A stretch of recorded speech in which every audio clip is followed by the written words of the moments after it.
નમસ્કાર, આપનું સ્વાગત છે મનન ટાઈમ ન્યૂઝમાં. સમાચારમાં વાત કરીએ તો વડોદરામાં ભગવાન વિઠ્ઠલનાથજી અને ભગવાન નરસિંહજીના વરઘોડાને લઈને મહત્વપૂર્ણ તૈયારીઓ શરૂ થઈ ગઈ છે. આગામી વરઘોડાને ધ્યાનમાં રાખીને વડોદરા મહાનગરપાલિકાના અધિકારીઓ તથા વિસ્તારના કોર્પોરેટરોએ આજે માંડવી ખાતે સ્થળની મુલાકાત લઈ પરિસ્થિતિનું નિરીક્ષણ કર્યું હતું.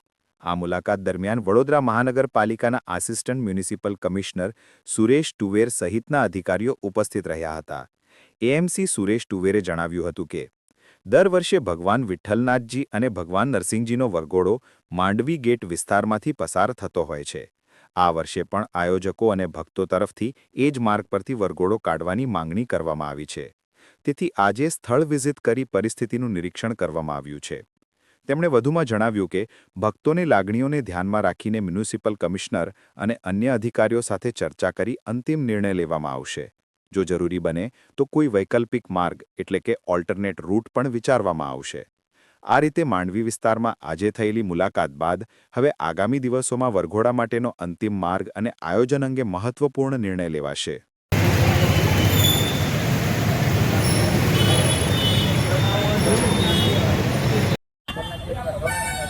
દર વર્ષે જેવી રીતે વરઘોડો માંડવી ગેટની વચ્ચેમાંથી પસાર થાય છે તેવી રીતે આ વખતે પણ વરઘોડો કાઢવાનો ભાવિક ભક્તોનું અને આગેવાનોની તૈયારીઓ છે તેને ધ્યાનમાં રાખીને તેઓની માંગણી આવેલી છે. જે અંગે અત્યારે સ્થળ વિઝિટ કરી રહ્યા છે અને આની અંદર શું શું શક્યતાઓ છે એની શક્યતાઓ વિચારી રહ્યા છે. આ બાબતે માનનીય મ્યુનિસિપલ કમિશનર અને પદાધિકારીશ્રીઓનું ધ્યાન દોરીને એ વચગાળાનો શું રસ્તો નીકળી શકે તે બાબતે આગળની કાર્યવાહી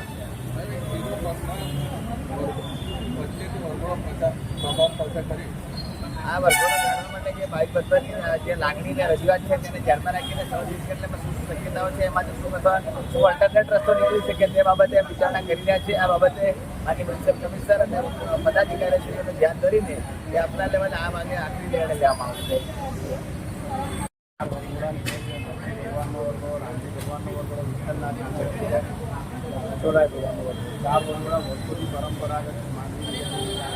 થઈને જાય છે. આ વર્ષે જે આ માંડવી ઇનોવેશન તૈયાર થઈ છે એ લોકો દ્વારા તૈયાર કરવામાં આવે છે. વરઘોડા આ વર્ષે નીચે વેચી કાઢવામાં આવે છે. અમે લોકો 4 કાઉન્સિલર સાહેબને જોઈને મળીને આની રજૂઆત કરી અને એમને અત્યારે અધિકારીઓ પૂછ્યા છે. અત્યારે એવી વાત છે કે કઈ રીતે ગેટ ખોલવો અને 4 વરઘોડા આપણા માંડવી જે પરંપરાગત રીતે માંડવી પસાર થાય એની અત્યારે આ તૈયારીઓ માટે. અમારી મનન ટાઈમ ન્યૂઝ ચેનલને લાઇક કરો અને શેર કરો.